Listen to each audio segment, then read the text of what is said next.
네, 오늘 함께 보실 말씀은 창세기 17장 말씀입니다. 창세기 17장 1절부터 11절까지 말씀 한 절씩 교독하시고 마지막 구절 같이 읽겠습니다.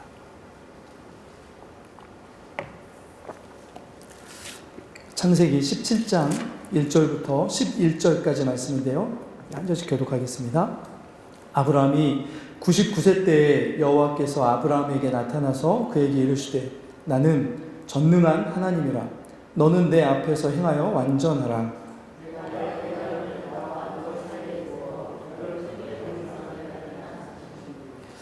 아브라함이 엎드렸더니 하나님이 또 그에게 말씀하여 이르시되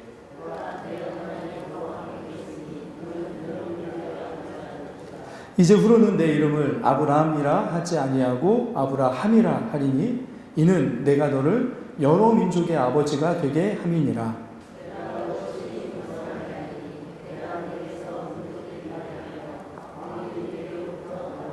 내가 내 언약을 나와 너 및 내 대대 후손 사이에 세워서 영원한 언약을 삼고 너와 내 후손의 하나님이 되리라.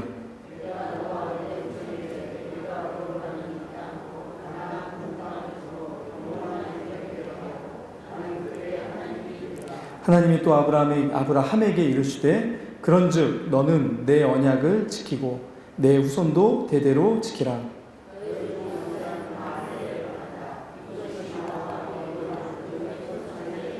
같이 읽습니다. 너희는 포피를 베어라. 이것이 나와 너희 사이의 언약의 표징이니라. 아멘. 13년의 시간은 여러분 짧은 시간은 아니지요. 굉장히 긴 시간입니다. 저희가 지난 시간에 봤던 말씀에 보면 이 아브라함이 소돔과 고모라에 침입한 적들을 하나님의 도우심으로 물리치고 승리하고 돌아왔는데 다시 적들이 침입해 올지도 모른다는 두려움 속에 사로잡혔습니다. 그리고 자신이 얻어야 되는 전리품을 하나도 얻지 못했다는 어떤 실망감도 그에게 있었던 것처럼 보입니다. 그러자 하나님께서 그에게 내가 너의 방패이다, 내가 너의 전리품이다라고 이렇게 하시면서 너의 보상이고 내가 너의 방패이다라고 말씀해 주시면서 위로하고 다독여 주십니다. 자, 그런데 그리고 나서 그에게 다시 한번 뭘 약속하시냐면 너의 후손을 통해서 이 땅이 너의 기업이 될 것이다라고 하는 약속을 반드시 지켜주실 거라고 주님이 약속해 주시는데 어떻게 그걸 확신케 하십니까? 언약이라는 특별한 방법을 통해서 확신케 하십니다. 그 언약이라는 방법은 어떻게 맺는다고요? 짐승의 배를 갈라서 그 사이를 언약이라는 약속을 맺는 두 당사자가 지나갑니다. 그래서 만약에 누군가가 이 한 약속을 지키지 않는다면 이 짐승처럼 죽게 되고 피를 흘려 그에 대한 대가를 물어야 된다라고 하는 그 약속이 언약이라는 이 약속이었습니다. 그런데 지난 시간에 봤던 것처럼 잘라놓은 쪼개놓은 짐승 사이로 누구만 지나가십니까? 횃불의 모습으로 오신 하나님만 그곳을 지나가십니다. 무슨 뜻이라고요? 이 약속을 반드시 누구는 지킬 거라고요? 하나님은 반드시 지키실 거라고요. 어떻게까지 하시면서요? 그걸 지키지 못하면 하나님이 저주받으실 것이라고 하는 약속. 다른 말로 하면 하나님의 생명을 거시고 그 약속을 반드시 지켜주실 거라고 하는 약속을 아브라함에게 해주십니다. 아브라함은 그것을 믿었습니다. 그리고 하나님은 그 믿음을 기쁘게 받아주셨죠. 그래서 믿음을 의롭다라고 인정해 주시는 하나님의 기준에 이제 맞는 사람이 되었던 거죠. 자, 그런데 그 이후에 아브라함의 삶을 보면 분명히 하나님이 믿음으로 인정할 만한 믿음이 있었는데도 불구하고 그 뒤에 바로 16장에 가면 아브라함과 사라의 모습이 좀 이상합니다. 어떤 모습이 나냐면 갑자기 사라가 아브라함의 옆구리를 쿡쿡 찌르기 시작합니다. 빨리 아들을 낳자. 한 해가 더 갈수록 우리가 아들을 못 낳을 거다. 그런데 사라를 통해서는 못 낳으니까 누구를 통해서 아들을 낳자고 하냐면 하갈이라고 하는 애굽에서 데려온 여종을 통해서 아들을 낳자고 이렇게 아브라함을 어떻게 보면 채근하고 이렇게 어떻게 보면 괴롭혀서 아들을 낳게 됩니다. 이스마엘이라고 하는 아들을 낳게 되죠.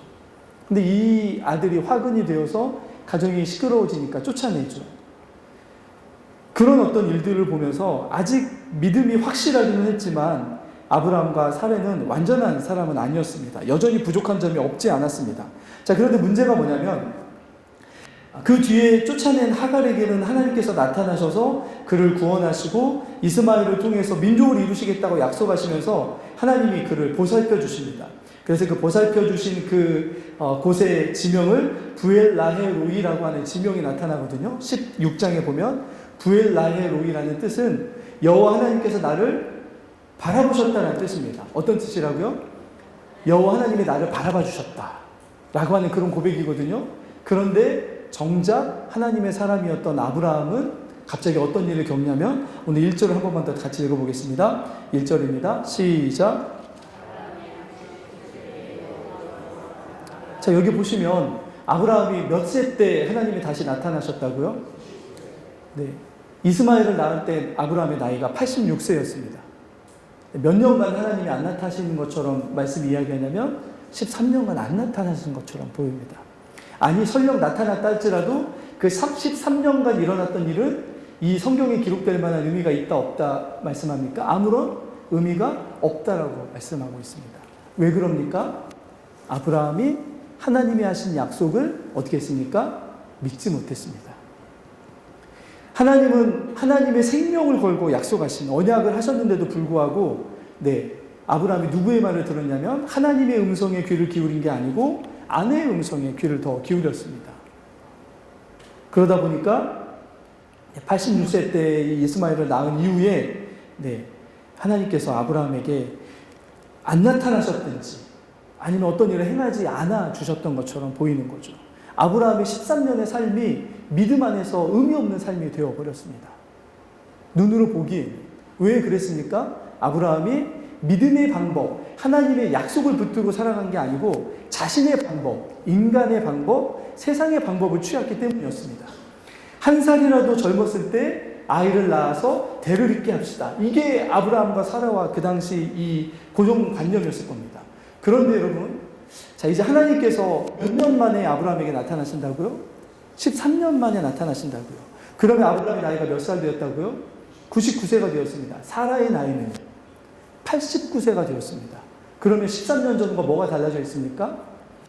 뭐가 더 없어졌냐면 아브라함과 사라 사이에 아들을 낳을 수 있는 가능성이 아예 제로가 되어 있는 상태가 되어버렸습니다. 왜냐하면 사라의 경수가 끊어진 지 오래되었다라고 이야기하잖아요. 아예 가능성이 없어져 버렸습니다. 그래서 이렇게 보면 때때로 하나님의 사람들에게 찾아오는 하나님이 침묵하시는 것처럼 보이는 시간이 있습니다. 그리고 뭔가를 잘못해가지고 오는 어떤 심판이나 하나님의 어떤 외면하시는 시간처럼 보이는 어떤 시간이 있습니다. 이 창세기 17장에도 하나님이 13년간 안 나타나셨던 어떤 시간은 어떻게 보면 인간적인 방법을 하나님의 방법과 하나님의 지혜보다 능력보다 더 믿었던 아브라함에게 내리시는 하나님의 심판인 것처럼 보이는 거죠. 그런데 사실은 그렇지 않습니다. 어쩌면 하나님의 심판인 것처럼 보이는 이 시간인 것처럼 보이고 하나님의 아브라함에게 침묵하기를 보여주시는 그런 시간인 것처럼 보이는데, 그러면 어떤 문제가 생기냐면 한 해가 흘러갈수록 하나님이 아브라함을 통해서 약속하셨던 일이 일어날 가능성이 점점점 어떻게 됩니까? 더 없어져 가는 것처럼 보이는 거죠. 근데 우리가 여기서 알 수 있는 게 무엇이냐면 하나님은 시간에 구애받지 않으시는 분이시라는 사실입니다. 우리가 시간에 구애받지 하나님은 시간에 구애받지 않으십니다. 우리가 조급하지 하나님은 조급하지 않으십니다. 아브라함과 사레가 조급했죠. 그래서 인간적인 방법을 취했습니다. 그런데 하나님은 아예 어떻게 해버리시냐면, 그래 너희가 그때의 가능성을 붙들어 그럼 아예 그 13년이나 흐른 뒤에 아예 가능성이 아예 없는 시간 속에 내가 어떻게 하는지 봐라 라고 하시면서 하나님이 어쩌면 그 13년의 시간을 침묵하시고 심판하시는 시간이 아니라 더 하나님다운 능력을 보여줄 수 있는 하나님의 기다림의 시간인 것처럼 보이는 거죠. 여러분, 때때로 제가 계속 얘기하지만 우리가 바라는 어떤 시간이 있습니다. 우리가 원하는 일들이 우리의 삶에 일어나기를 원하는 어떤 시간들이 있습니다. 그런데 침묵하시는 것처럼 보이는 시간이 계속 한 해가 흐르고 두 해가 흐르고 아브라함에게는 13년이라는 시간이 흘렀고, 그가 바라봤을 때는 이제 더 이상 자신과 사례를 통해서 하나님이 약속하셨던 약속의 자녀가 나올 수 있는 가능성은 제로가 되는 어떤 때가 돼버린 거죠. 그런데 하나님이 그때 나타나 주십니다. 어떻게 보면 좀 얄궂으신 것처럼 보이는 하나님이십니다. 그때 나타나십니다. 오히려 하나님의 약속이 이루어질 수 있는 가능성이 아예 없는 그 시간. 하나님이 조금만 더 서둘러 주셨다면 뭔가 가능성이 보였을 텐데 아예 아무것도 이룰 수 없는 어떤 것처럼 보이는 그 시간. 그 시간에 하나님께서 나타나 주십니다. 그리고 나서 어떤 일을 행하시냐면 세상적인, 인간적인 어떤 방법도 취할 수 없는 그때에 하나님만 일할 수 있는 방법으로 그에게 역사해 주시기 시작합니다. 왜 그러셨을까요? 왜 하나님은 13년이라는 시간을 기다려 주신 걸까요? 하나님의 편에서는 조금이라도 일찍 하나님의 역사가 일어나는 게 더 좋았을 텐데 하나님은 왜 13년의 시간을 기다려 주셨을까요? 어쩌면 이게 우리 모든 이들에게 다 적용되는 말씀은 아닐 수 있겠지만 그러나 상당 어떤 일어나는 많은 분량의 우리의 삶에 일어나는 일들이 이런 경우들이 참 많습니다. 하나님은 우리가 하나님과 함께 할 수 있는 격이 맞는 사람으로 우리를 끌어올려 주시기를 원하시는 분이십니다. 이게 이해가 가십니까? 지금 아브라함과 하나님은 뭘 맺었다고요? 언약을 맺었습니다. 근데 하나님은 그 하나님만큼의 격을 가지고 언약을 아브라함과 맺어주셨습니다. 근데 문제가 뭐냐면 아직 아브라함이 그 언약의 대상자가 될 만한 뭐가 아직 안 되었습니까? 자격이 아직 다 갖춰지지 않은 것처럼 보이는 거죠. 그래서 13년이라는 시간을 하나님이 그냥 보내시는 것처럼 보입니다.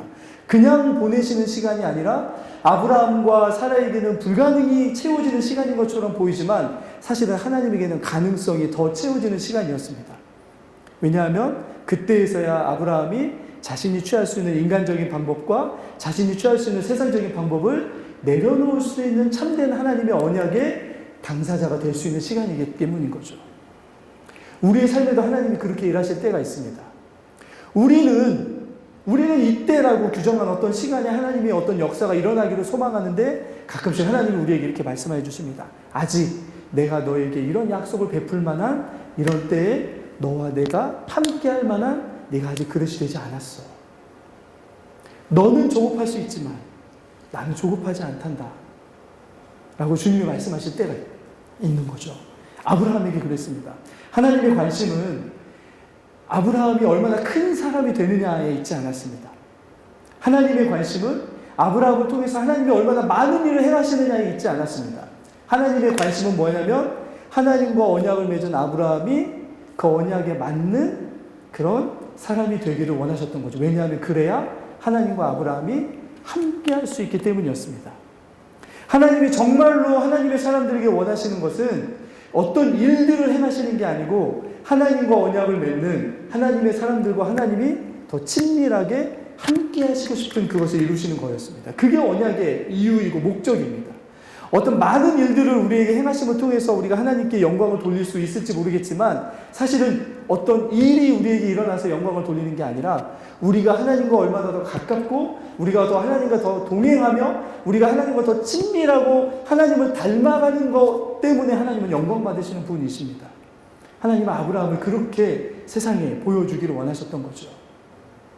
그래서 13년이라는 시간이 아브라함에게는 너무나 어떻게 보면 힘들고 어려운 시간이었을 수 있지만 하나님도 그 시간을 함께 참고 인내하시는 거죠. 우리의 삶도 그렇습니다. 만약에 여러분 두 연인이 만났습니다. 근데 너무나 뜨겁게 사랑이 불붙기 시작했습니다. 그렇다고 바로 결혼을 약속할 수 있습니까? 없죠. 결혼이라고 하는 그 신성한 관계로 들어가기 위해서는 서로가 서로를 알아야 되고 서로에게 진정한 파트너가 배우자가 될 수 있는 것들을 확인하고 없다면 갖추어지는 시간들이 필요한 거죠. 하나님이 그걸 아브라함에게 원하셨습니다. 그래서 13년이라는 시간을 보내게 하시는 거죠. 아브라함은 그 혹독한 이 하나님의 침묵하시는 시간 동안이 어쩌면 너무나 괴로운 시간이었을 수 있겠지만 그 시간은 하나님이 아브라함을 다듬어가는 시간이었던 거죠. 여러분 13년이 길잖아요. 근데 어떤 사람에게는 40년의 시간이 주어진 적도 있습니다. 누구입니까? 지금 이 말씀을 처음 받았던 이스라엘이라는 백성을 이끌어가는 지도자가 누구입니까? 모세입니다. 모세는 몇 년을 기다렸습니까? 40년 기다렸습니다. 제가 지난 시간에도 얘기했던 것처럼 400년 기다리는 거 말고 하나님이 약속하셨는데 40년 만에 이루어지는 약속을 주신다면 여러분 어떠시겠습니까? 근데 모세가 40년을 기다려야 됐던 이유가 뭐였죠? 그는 자기가 이집트의 왕자라고 하는 그 지위, 자기가 가지고 있는 이집트에서 배웠던 능력을 가지고 뭐 할 수 있다고 생각했습니까? 이스라엘을 자기가 충분히 구원해낼 수 있다고 생각했습니다. 그런데 하나님이 뭐라고 말씀하십니까? 너 안 돼. 그런 마음을 가지고는 하나님의 언약의 백성인 이스라엘을 이끌 수 없어라고 말씀하시면서 몇 년을 더 시간을 뒤로 돌리시냐면 40년을 돌리십니다. 이게 하나님의 시간 계산법이죠. 우리가 하나님의 시간 계산법 속에 들어가면 행복하겠습니까? 안 행복하겠습니까? 사실 굉장히 힘들 때가 많이 있습니다. 오랫동안 기다려야 되니까요. 그러나 그 안에 있을 때 참된 행복을 우리가 경험할 수 있습니다. 왜냐하면 하나님이 그 시간들을 통해서 어떻게 하십니까? 나중에 하나님이 모세와 함께 만나주시는 관계가 됩니다. 아브라함을 나중에 뭐라고 부르십니까? 나의 친구라고 말씀해 주시잖아요. 하나님의 시간은 허투루 우리에게 흘러가지 않습니다. 우리가 그것이 어떻게 이루어져 가는지를 모르기 때문에 두려울 수 있지만 하나님의 시간은 침묵하시는 것처럼 보이는 그 시간도 하나님이 원하시는 뜻과 이런 것들을 이루어 가시는 하나님의 역사가 우리의 삶에 있습니다. 그게 하나님이 우리와 언약을 맺으시고자 했던 이유였습니다. 그것을 누구를 통해서 우리와 언약을 맺어주시냐면 예수 그리스도를 통해서 우리와 새로운 언약을 맺어주시고 우리를 뭐라고 불러주십니까? 새로운 영적인 이스라엘, 새로운 언약 백성으로 우리를 불러주셔서 우리의 삶에 우리의 시간과 우리의 뜻이 펼쳐져 가는 것이 아니고 누구의 시간이 우리에게 흘러가기를 원하십니까? 하나님의 시간이 우리에게서 흘러가기를 원하시는 거죠.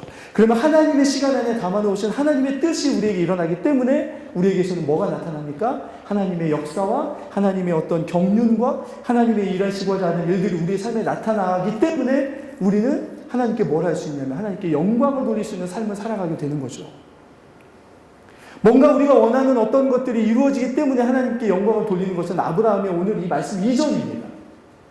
언약을 맺으신 이후에 하나님은 아브라함을 그렇게 대하지 않으십니다.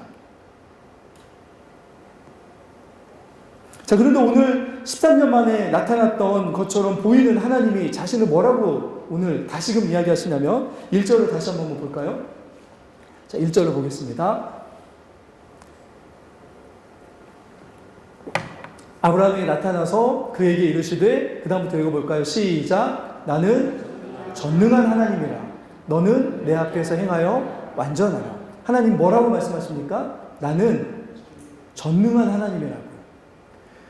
아브라함은 지금 하나님을 믿기는 하지만 이제 더 이상 하나님이라도 안 돼라고 하는 생각이 있었을 겁니다. 지금 내 몸과 사라의 몸을 본다면 하나님이라도 이건 할 수 없어라고 하는 생각이 있었을 겁니다. 그런데 불가능하다고 생각했던 그 시간에 하나님께서 아브라함에 찾아오셔서 뭐라고 말씀하십니까? 나는 무엇이든지 할 수 있어. 나는 그런 하나님이야 라고 말씀해 주시는 거죠. 아브라함이 이것을 쉽게 받아들이기 어려웠을 겁니다. 그런데 여러분 혹시 이 전능한 하나님이라고 하는 이 말씀이 누구에게만 나타나냐면 이삭과 야곱에게 다시 나타납니다. 그래서 나중에 모세가 시내산에서 하나님을 불타는 떨기나무에서 본 다음에 그렇게 여쭤보죠. 하나님, 제가 이스라엘 백성들에게 가서 하나님이 누구냐라고 물어볼 때 그러면 제가 가서 하나님의 이름을 뭐라고 대답해야 됩니까? 라고 할 때 아브라함에게 하나님이 뭐라고 말씀하십니까? 나는 스스로 있는 자다라고 이야기하시면서 또 하나 이야기하십니다. 나는 아브라함의 하나님이고 이삭의 하나님이고 야곱의 하나님이다. 그런데 하나님이 아브라함에게 하나님의 이름을 뭐라고 말씀하시냐면 나는 전능한 하나님이다. 나중에 이삭에게도 똑같습니다. 야곱에게도 똑같습니다.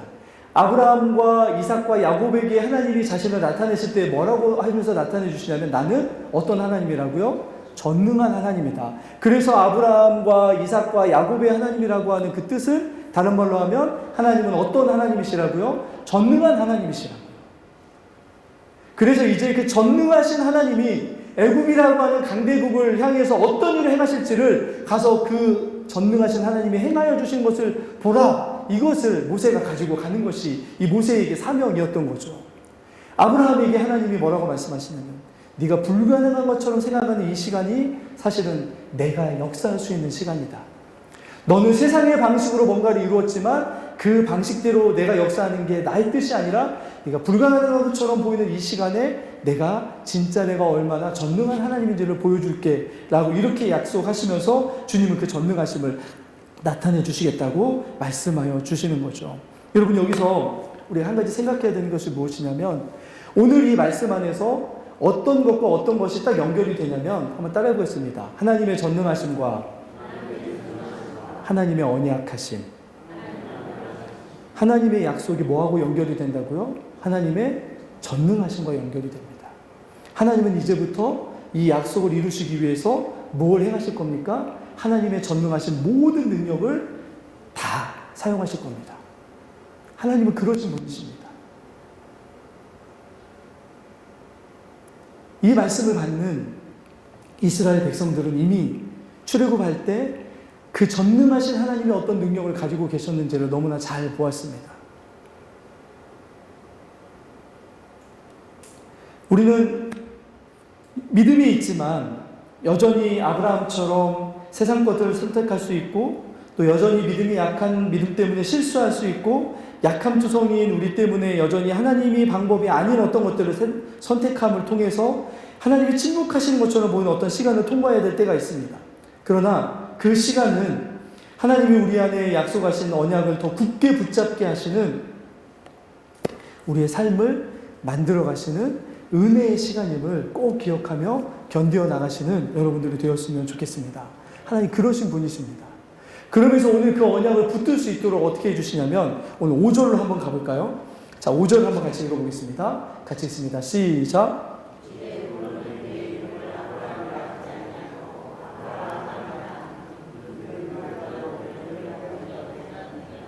네.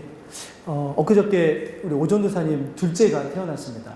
이름이 이미 제가 알기로는 작년에 이미 전화 썼습니다. 수아라는 이름입니다. 수아. 하늘의 미랄로 땅에 떨어진 예수님처럼 세상에 그렇게 미랄로 보내짐을 받는 삶을 살았으면 좋겠다라고 하는 아주 고귀하고 아름다운 이름의 뜻이 있습니다. 그런데 여러분, 누구라도 다 이름에는 뭘, 거기에 부모가 이름을 지을 때는 거기에 뭘 담죠? 네, 그 아이를 향한 아빠의, 엄마의 기대감, 소망을 거기에 담습니다. 그런데 오늘 하나님이 아브라함이라고 불렸던, 이 아브라함은 누가 지었던 이름입니까?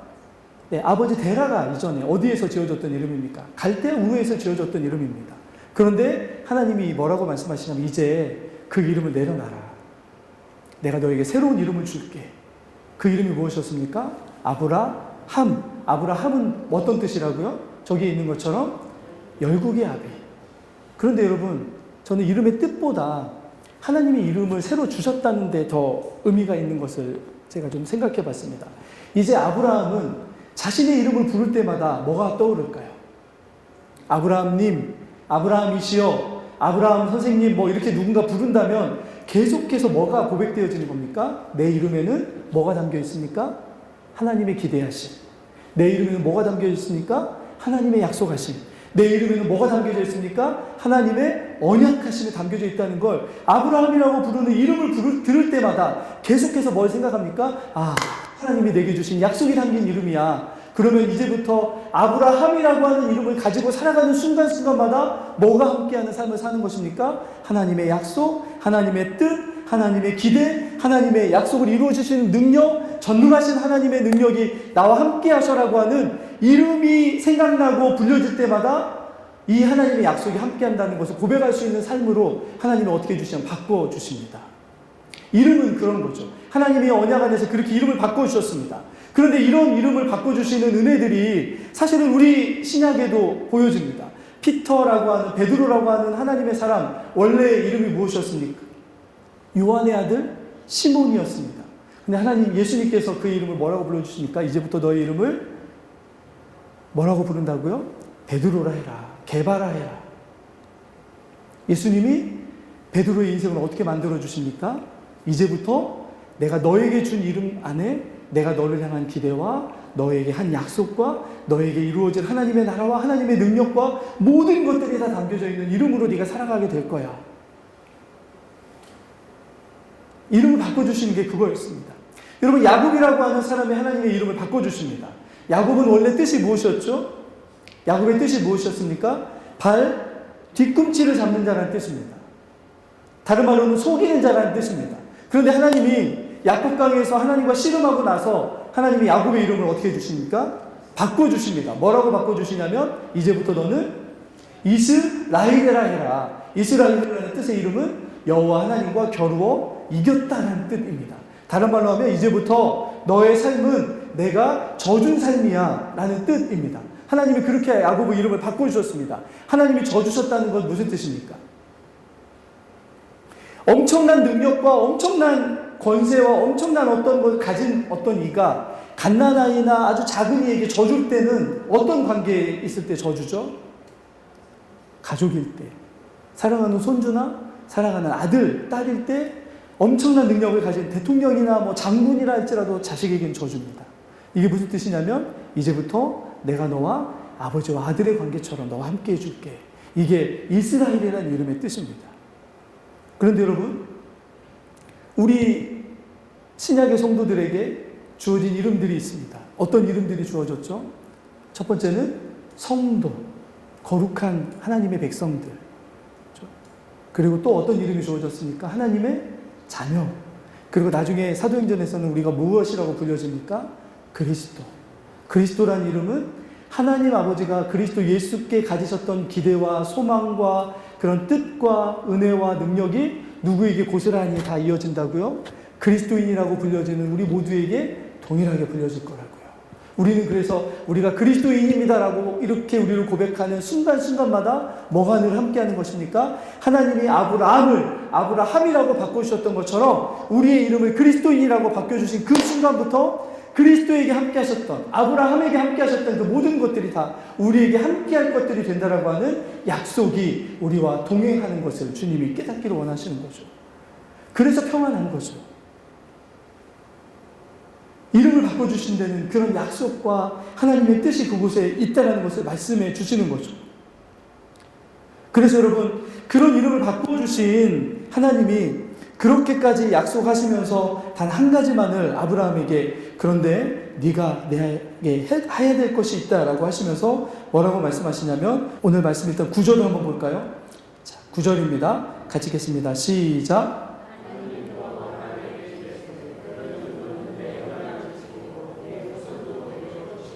네, 뭘 지키라고요? 언약을 지키라고 이야기합니다. 이 언약을 지키다는 말은 원래 어떤 뜻이냐면, 하나님이 원래 아담에게 네, 뭐라고 말씀하셨냐면, 이 동산을 어떻게 하라고, 에덴 동산을 어떻게 하라고 처음에 말씀하셨습니까? 에덴 동산을 네가 지키라고 말씀하셨습니다. 이 지키다라는 말과 똑같은 말입니다. 그러니 만약에 아브라함이 하나님과 맺은 이 언약을 지키면서 살아가면 어떤 것과 똑같은 일이 일어난다고요? 하나님이 처음 만들었던 아담이 하나님이 만들어놓던 세상이었던 에덴 동산을 그가 가꾸고 지켜갔던 일과 똑같은 결과가 일어난다고요. 언약은 그것이 있습니다. 언약 안에는 하나님께서 원래 인간들과 맺으시기를 원하셨던 창조의 어떤 원리와 목적이 그 안에 고스란히 담겨져 있습니다. 우리에게도 마찬가지죠. 그래서 하나님이 하나님의 뜻과 하나님의 이 언약을 지켜가는, 하나님의 이 말씀을 지켜가는 사람들에게 어떤 능력으로 함께 하시냐면, 전능하시다라는 이 하나님의 전능하심이 어디에서 드러났냐면 하나님의 창조에서 드러났기 때문에, 우리와 하나님이 어떤 하나님이 함께 하시냐면 창조의 하나님이 함께 하신다는 약속이 이 약속들에게 담겨져 있는 거죠. 여러분, 혹시 코람데오라는 말 혹시 들어보셨습니까? 네, 오늘 하나님께서는 1절 말씀을 한 번만 더 같이 보겠습니다. 이 약속을 맺으시면서 1절을 한 번만 더 같이 볼까요? 이렇게 다시 말씀하십니다. 다시 한 번 읽어보겠습니다. 시작. 아브라함의 99세 때에 여호와께서 아브라함에게 나타나서 그에게 이르시되 나는 전능한 하나님이라. 여기까지 말씀하시죠. 하나님이 어떤 분이신지를 이야기하십니다. 그리고 이런 하나님의 언약을 맺는, 하나님과 언약을 맺는 아브라함, 너도 이렇게 되었으면 좋겠다라고 말씀하시는데 그 뒤를 읽어볼까요? 같이 읽습니다. 시작. 너는 내 앞에서 행하여 완전하라. 어떻게 하신다고요? 어떻게 하기를 원하신다고요? 아브라함아, 이제부터 너는 내 앞에서 행하여라. 이게 무슨 뜻입니까? 얼마 전까지만 해도 아브라함은 그 앞에 뭘 두고 살았냐면 세상을 두고 살았습니다.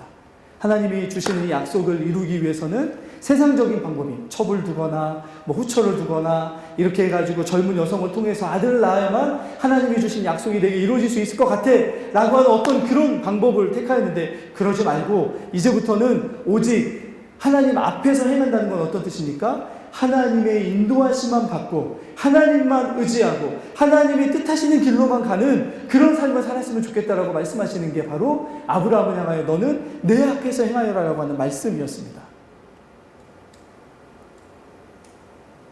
그리고 그 뒤에 뭐라고 말씀하시냐면 너는 그래서 그렇게 행함으로 내 앞에서 완전하라 라고 하는 말씀을 하십니다. 이 완전하라라는 말은 흠이 없다는 뜻이거든요. 흠이 없는 것 하면 이스라엘 백성들이 이 말씀을 받았을 때 하나님이 아브라함에게 흠이 없는 삶을 원하시네? 하면 뭐가 가장 먼저 확 떠올랐냐면 레위기에서 하나님이 이스라엘 백성들이 하나님께 드리는 거룩한 제사를 드릴 때 어떤 제물을 가져오기를 원하셨습니까? 흠없고 티없는 제물을 가져오기를 원하셨습니다. 그런데 삶은 엉망인데 제물만 깨끗하면 그 제물을 받으십니까? 안 받으십니까? 안 받으시는 거죠. 흠없고 티없는 제물을 가져오라고 하는 뜻은 무슨 뜻입니까?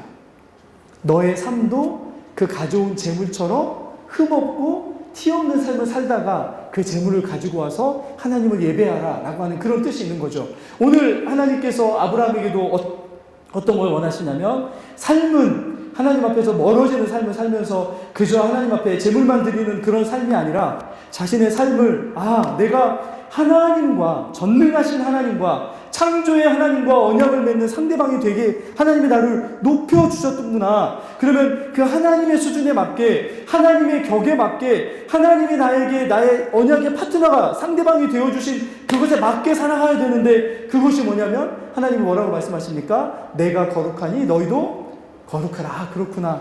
내가 거룩한 삶을 살아가야 되는 거구나를 깨닫게 되는 거죠. 그런데 다음 시간에 보겠지만 그 거룩은 나중에 뭘로 나타나냐면 하나님 앞에 자신이 가지고 있는 모든 소중한 것을 다 드릴 수 있는 사랑으로 나타납니다. 그래서 나중에 하나님의 백성들이 40년 동안 광야를 다 이렇게 돌다가 신명기에 이제 가나안 땅으로 들어가야 되잖아요. 그런데 거룩에 대한 말씀을 막 하십니다. 그런데 그 거룩의 말씀의 중심에 뭐가 있냐면 그러므로 너희는 여호와 하나님을 어떻게 하라고요? 마음을 다하고 뜻을 다하고 성품을 다하고 목숨을 다하여 어떻게 하라고요? 율법을 지키라고요? 말씀을 지키라고요? 그렇게 이야기하지 않습니다. 뭐라고 말씀하시냐면 주 너의 하나님 여호와 하나님을 사랑하라라고 말씀하십니다. 하나님이 아브라함과 맺고 싶었던 관계가 사랑하는 관계였습니다. 하나님을 사랑하기 때문에 아브라함과 같은 이를 불러주셔서 높여주셔서 하나님과 함께 약속을 맺을 수 있는 관계, 하나님과 영원히 언약을 맺고 살아갈 수 있는 언약의 당사자로 이렇게 함께 할 수 있는 관계로 높여주신 은혜를 생각하면서 그런 그 하나님에게 이 은혜를 어떻게 보답하며 살아갈 수 있는 것이 제가 바른 삶입니까? 라고 물어봤을 때 하나님은 뭐라고 대답하시는 거냐면 네가 나를 다른 어떤 것들보다 사랑해주면 돼. 이게 하나님이 말씀하시는 겁니다. 그래서 오늘 말씀을 보면 이렇게 말씀합니다. 너는 내 앞에서 행하여 라고 말씀하시죠. 이 말씀이 어떤 뜻이냐면 여러분 나중에 하나님께서 이스라엘 백성들에게 10계명을 주실 때 1계명이 어떤 계명입니까? 네, 너는 너와 나 사이에 뭘 두지 말라고요? 다른 신을 두지 마라. 이 사이라는 말, 오늘 하나님이 아브라함과 언약을 다시금 이야기해 주실 때 뭐라고 이야기하냐면 아브라함아, 그런데 한 가지 꼭 기억해야 돼. 내가 너 언약을 맺었잖아. 그런데 너와 나 사이에 아무것도 없어야 돼. 너와 나 사이에 아무것도 들어와서는 안 돼. 그게 10계명이 1계명이잖아요. 하나님이 그걸 처음 원하셨던 이유가 뭐냐면 언약을 맺은 백성과 언약을 맺으신 하나님 사이에는 다른 어떤 것도 들어와서는 안 된다는 거죠. 다음 시간에 볼 것처럼 누구도 들어와서는 안 됐으니까 아브라함에게는 이삭도 들어와서는 안 됐습니다.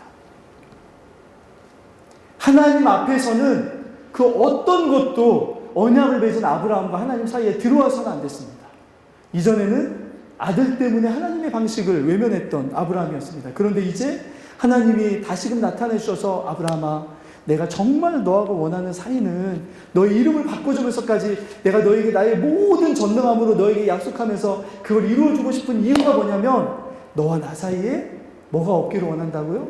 아무것도 없기를 원해. 늘 너의 있는 모습 그대로와 나의 있는 모습 그대로 만났으면 좋겠다. 그게 하나님이 결혼이라는 관계를 통해서 보여주시는 사랑의 방식이었습니다. 벌거벗었으나 두렵지 아니하고 부끄럽지 않았던 배우자에게 보였던 그 결혼이라는 약속, 언약 안에서 하나님이 우리와의 사이에서 뭘 얻기를 원하셨습니까?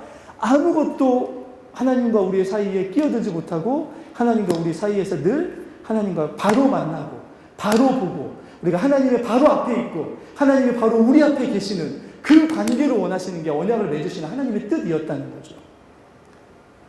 자꾸 그런데 지금 이 말씀을 받은 이스라엘 백성들이 하나님과 자신들 사이에 나중에 뭘 합니까? 자꾸 뭔가를 끼워 넣으려고 하는 거죠. 하나님은 그거 아니다. 그거 아니다 얘들아 라고 말씀해 주시는 게 그런 것입니다. 나중에 예수님께서 이 땅에 오셔서 어떻게 해주십니까? 십자가에 벌거벗은 모습으로 우리에게 그분의 모든 것을 다 보여주십니다. 왜 그러셨습니까? 나와 너희 사이에 아무것도 끼어들지 않았으면 좋겠다. 나는 너희를 그렇게 사랑한다. 그게 주님이 말씀하시는 사랑의 속삭임이고 그것이 언약이라는 방식으로 드러났습니다. 아브라함이 지금 이전에는 막 붙잡고 억누르고 뭔가를 해야만 되는 부담으로 느꼈던 언약이 어떤 것으로 느껴지기 시작하냐면 사랑의 속삭임으로 들려오기 시작했습니다. 그것이 나중에 고백되어지는 게 나중에 모리아산에서 하나님 제가 주님을 이만큼 사랑합니다. 하나님과 저 사이에 아무것도 없습니다. 라고 고백하는 그것이 바로 모리아산에서 이루어졌던 그리고 예수님이 어디에서 십자가에 못 박히십니까? 바로 그 모리아산에서 십자가에 못 박히십니다.